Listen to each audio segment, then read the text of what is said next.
दौरान ये शेरा चौक में जो ये जाहिर सभा यहाँ पे हो रही है,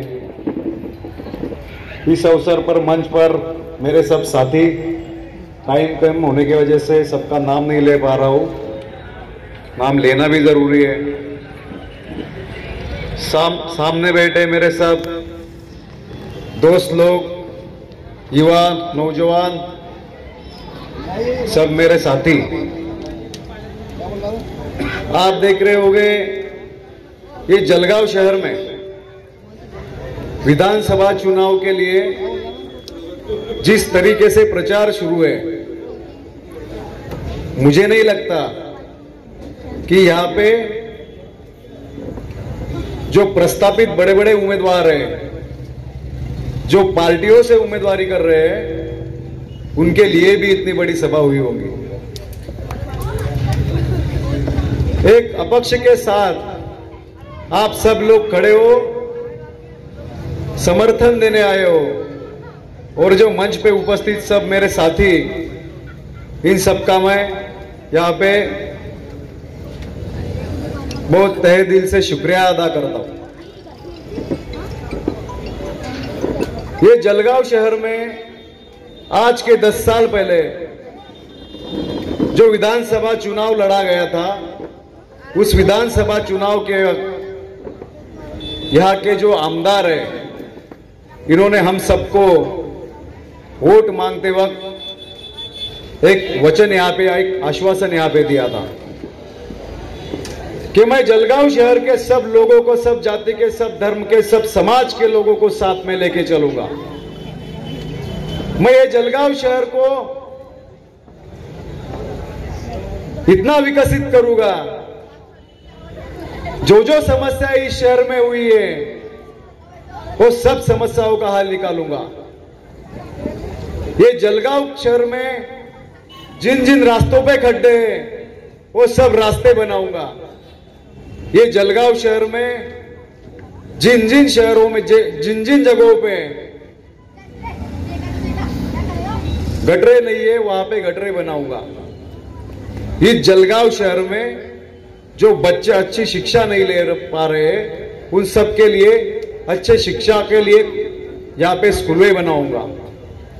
इस जलगांव शहर में जो मेरी माँ बहनें हैं, इनके जो सुरक्षा के विषय है, उनको मैं मजबूत करूंगा।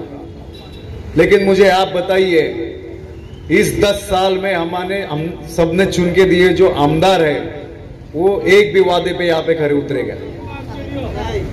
यहाँ पे अगर आप देख रहे होंगे तो जलगांव शहर में जहां जहां रास्ते बने, वो सिर्फ और सिर्फ उनके शुभचिंतक लोग हैं, उनके साथ में रहने वाले लोग हैं।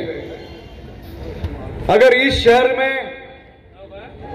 हम लोग टैक्स भरते हैं,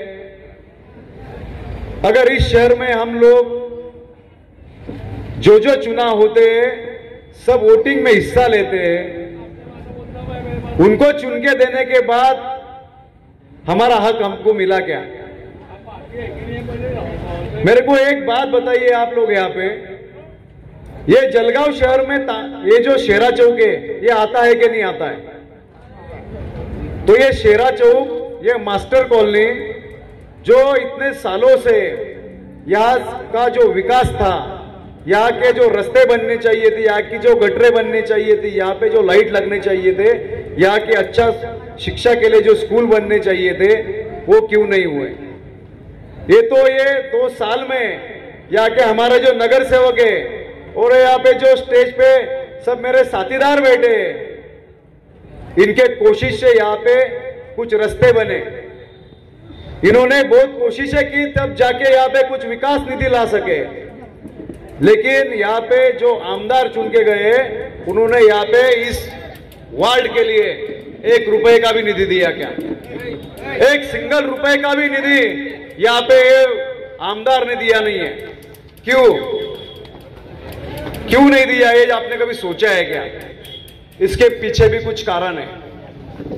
क्योंकि ये शेरा चौक, मास्टर कॉलोनी, ये मुस्लिम बस्ती है। इसीलिए यहाँ पे कुछ विकास निधि दिया नहीं गया है। इस तरीके का धर्म भेद, जाति भेद इनके दिमाग में है, तो आप लोग वो वापिस यहाँ पे खड़े उनको चुन के देंगे क्या? यहाँ पे जो विकास, जो रास्ते और जो सब हमारे हक की चीजें वो हमको मिलनी चाहिए कि नहीं चाहिए, इस बात को जरा गौर से सोचिए, क्योंकि हम लोग भी इसी देश के नागरिक है, इसी राज्य के नागरिक है, इसी महानगर पालिका के टैक्स होल्डर है, इसी राज्य शासन के टैक्स होल्डर है। हमारे साथ फिर नाइंसाफी क्यों? ये सोचने की बात है। यहाँ पे मैं आपको बोलने आया हूं कि जो गए 10 साल में हम लोग जो यहाँ पे महसूस कर रहे हैं, जो यहाँ पे तकलीफें सहन कर रहे हैं, अभी वो खत्म होने की अब टाइम आ गया है। यहाँ पे बोला जा रहा है, उनको मालूम है कि अभी उनको चुन के आने के लिए बहुत कोशिशें करनी पड़ रही है और चुन के भी नहीं आएंगे, ये भी समझ में आ गया है। तो यहाँ पे अलग अलग बातें फैलाई जा रही है। यहाँ पे इसी मास्टर कॉलोनी के बाजू में तांबापुर और मेहरून का यहाँ पे एक प्रभाग है, जहां से दूसरे उम्मीदवार यहां से उम्मीदवारी कर रहे हैं महाविकास आघाड़ी के। आप जरा उनके वार्ड में भी जाके देखिए और अपने वार्ड में भी आप जरा झांक के देखिए। उन्होंने भी कभी आपके लिए, आपके बाजू में रहते हुए आपके यहाँ पे आपके लिए कुछ यहाँ पे विचार किया क्या? लेकिन इनको सबको भी ये पता चल गया है कि हमको वोट मिलने वाला नहीं है।